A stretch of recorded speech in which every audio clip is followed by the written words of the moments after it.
আমরা আলাপ আলোচনা করছিলাম আসলে মানুষের মত প্রকাশের স্বাধীনতা কতখানি আছে সে বিষয় নিয়েই আসলে ফরিদুল হক কথা বলছিলেন।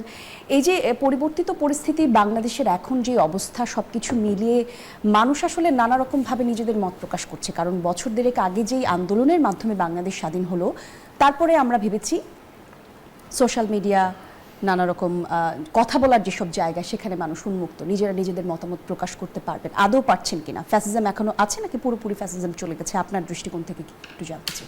মনে রাখা দরকার, মত প্রকাশের স্বাধীনতা নদীর স্রোতের মতো অবাধ নয়। একজনের মত প্রকাশ আরেকজনের স্বাধীনতা, সম্মান, এটা দ্বারা সীমাবদ্ধ। ফ্যাসিবাদের পতন হয়েছে এবং এই পতন জাতি করেছে, সব শ্রেণী পেশার মানুষ, সব রাজনৈতিক দল এক হয়ে করেছে।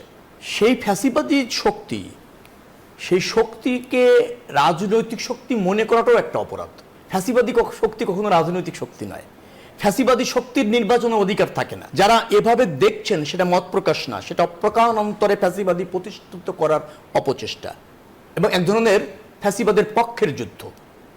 এটাকে আপনি শুধু মত প্রকাশ বললে হবে না। আরেকটা কথা বলা দরকার, ফ্যাসিবাদী শক্তি শুধু পতন হলেই হয় না, তাকে নিশ্চিহ্ন করতে হয়, মূলে উৎপাটিত করতে হয়। সেটা যদি আপনি না পারেন, তাহলে ফ্যাসিবাদ আবার আসবে। এবং নিশ্চয়ই এই জাতি ফ্যাসিবাদের উত্থান অথবা প্রত্যাবর্তন আশা করে না, বিধায় জাতি ঐক্যবদ্ধ। এখন ধরেন, সেই জায়গাতে মত প্রকাশের নামে কিছু মানুষ ফ্যাসিবাদী শক্তিকে রাজনৈতিক শক্তি হিসেবে দেখাতে চাইছে, রাজনীতি করা তাদের অধিকার থাকা উচিত, এভাবে সরলীকরণ করতে চেয়েছে। সেইটা ব্যাপারে রাষ্ট্রের কিন্তু নজরদারি থাকা দরকার, দমন ও থাকা দরকার, নিয়ন্ত্রণ থাকা দরকার। নিয়ন্ত্রণ হলে খুব ভালো।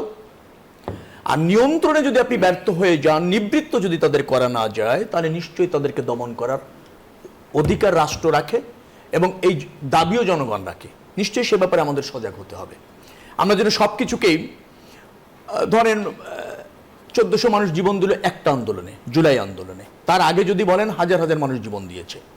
গত 17 বছরে গুম হয়েছে, আনঅথরাইজড কিলিং হয়েছে, গণহত্যা হয়েছে, এটা গণতন্ত্র হত্যা হয়েছে, অর্থ পাচার, লুটপাট সব হয়েছে। সেই অবৈধ শক্তি, যার গত 17 বছর জনগণ কর্তৃক কোনো রিকগনাইজেশন ছিল না রাষ্ট্র ক্ষমতায় থাকার, সেই শক্তিকে আপনি যদি এখন আবার রাজনৈতিক শক্তি মনে করতে চান এবং তাদের পক্ষে কথা বলাটাকে যদি আপনি মনে করেন যেটা মত প্রকাশের স্বাধীনতা, দুঃখিত, আমি এই মত প্রকাশের স্বাধীনতার আমার প্রতিবাদ রয়েছে, প্রতিরোধ রয়েছে আমার।